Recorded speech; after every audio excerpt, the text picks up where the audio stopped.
சிவாய. ஓம் நம சிவாய. ஓம் நம சிவாய. அன்பான சிவ அன்பர்களே, கடந்த நாட்களில் நம்ம சிவபெருமானுடைய வரலாற்று சிறப்புமிக்க ஆலயத்தை பற்றி பார்த்துட்டு வரோம். அந்த வகையில் நம்ம இன்னைக்கு பார்க்க போகிற ஒரு ஆலயமும் ஒரு வரலாற்று சிறப்புமிக்க ஆலயம்தான். இந்த ஆலயம் தமிழ்நாட்டில் கள்ளக்குறிச்சி மாவட்டத்தில் இந்த ஆலயம் திருநாவலூர் என்ற ஊரில் அமையப்பட்டிருக்கிறது. இங்கு இறைவன் பார்த்தீங்கன்னா பக்த ஜனேஸ்வராவும் திருநாவேஸ்வரோடவும் நமக்கு காட்சியளிக்கிறாங்க. தாயார் பார்த்தீங்கன்னா மனோன்மணி சுந்தராம்பிகையாகவும் நமக்கு காட்சியளிக்கிறாங்க. சுந்தர நாயகம் நமக்கு காட்சியளிக்கிறாங்க. தல விருட்சம் பார்த்தீங்கன்னா நாவல், தீர்த்தம் பார்த்தீங்கன்னா கோமுகி தீர்த்தம். தேவார பாடல் பெற்ற ஆலயம். திரு தொண்டர்களான 63 நாயன்மார்களை குறிக்க திரு தொண்டீஸ்வரமாக இந்த ஆலயம் முற்காலத்தில் அழைக்கப்பட்டிருக்கிறது. பின்னால் அந்த அச்சொல் மாறி அதுக்கு ஈடாக ஒரு வடமொழிச்சொல்ல பக்த ஜனேஸ்வரம் என்று அழைக்கப்பட்டிருக்குது. இந்த அளவு அதே திருநாமத்தில் இங்கே பக்த ஜனேஸ்வராவும் இறைவன் நமக்கு காட்சியளிக்கிறாங்க. இங்கு இறைவன் கிழக்கு நோக்கி காட்சியளிப்பது நமக்கு சிறப்பு. அதில் இங்கு இறைவன் சுயம்பு மூர்த்தியாக நமக்கு காட்சியளிக்கிறாங்க. அது மட்டுமல்ல, இங்கே யாரெல்லாம் வழிபட்டாங்க பார்த்தீங்கன்னா பிரம்மன், விஷ்ணு, சண்டிகேஷர், சப்த ரிஷிகள், கருடன், சுந்தரர், சடை நாயனார், இசை ஞானியர், நரசிங்கர் முறையாக இங்கே வழிபட்டிருக்கிறாங்க. இங்கே சிவப்பிரியர் என்பவர் சிவனை பூஜித்து சண்டிகேஸ்வர பதிவு உயிர் பெற்ற தலைமை தலம் தான்.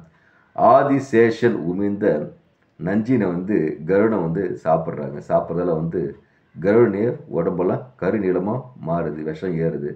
பயந்து போன கருடன் என்ன பண்ணுறாங்க, அங்கே சிவபெருமான் வணங்கி நஞ்சு வணங்குறாங்க. சிவபெருமான் கருடன் உடம்புல நஞ்சை நீக்கிறாரு. நீக்கி உயிர் பெற்ற தலமும் இந்த தலமாக விளங்குது. அதுக்கப்புறம் பார்த்தீங்கன்னா கிருதயோகத்தில் விஷ்ணு வழிபட்ட லிங்கம் இங்கே இருக்குது. திரியோகத்தில் சண்டிகேஸ்வர் வழிபட்ட லிங்கமும், துவார யுகத்தில் பிரம்மன் வழிபட்ட லிங்கமும், கலியுகத்தில் சுந்தரர் வழிபட்ட லிங்கம் இங்கே அமைஞ்சிருக்கிறது. அருணகிரிநாதர் தலத்தில் முருகன் பாடியது மிக சிறப்பு. அது மட்டுமல்ல, சுக்கிரன் தலத்தில் ஒரு லிங்கத்தை ஸ்தாபிச்சிருக்காரு. அது முறையாக பார்த்தீங்கன்னாக்கா முறையாக ஸ்தாபித்து இறைவனை வணங்கி பேறு பெற்றிருக்கிறாரு.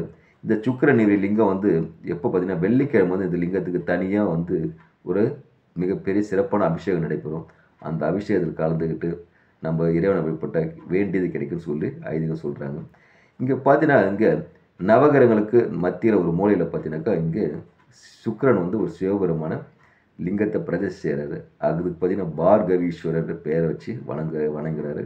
வணங்கி அவரும் அருள் பெற்ற சுக்கிரன் அருள் பெற்ற தலமாக இந்த தலை விளங்குது. இந்த தலை ஈசனை பார்த்தீங்கன்னாக்கா பார்வதி தேவி மனம் விரும்பி அங்கு மனம் உருகி ஈசனை வழிபட்டு அவங்க ஈசனை கரம் பிடிச்ச தலம் சொல்கிறாங்க. அது மட்டும் அல்லாது இறைவனை கொள்வதற்காக மகாவிஷ்ணு இங்கே இருக்கிற பக்த ஜனேஸ்வரர் வணங்கி அவரோட அருள் பெற்று தான் போருக்கு சென்றாரு சொல்கிறாங்க. அதில் பார்த்தீங்கன்னா இங்கே இவ்வளோ வரலாறு எங்கே யார் சொல்கிறார் பார்த்தீங்கன்னா பெரிய பணம் சேக்கிரார் சொல்கிறதாக சொல்லியிருக்கிறாங்க. இவ்வளோ சிறப்பு பெற்ற ஆலயம் தான் இந்த பக்த ஜனேஸ்வரர் ஆலயம். அதனால் அன்பான சிவ அன்பர்களே, வாழ்க்கையில் ஒரு முறையாச்சும் இந்த ஆலயம் சென்று இறைவனை வணங்குங்க.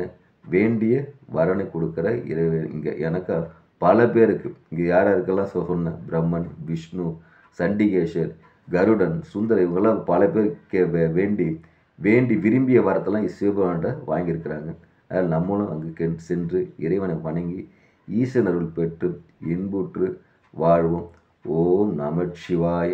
ஓம் நமச்சிவாய. ஓம் நமச்சிவாய. அன்பையை விதைப்போம், அன்பையை அறுவடை செய்வோம். ஓம் நமச்சிவாய.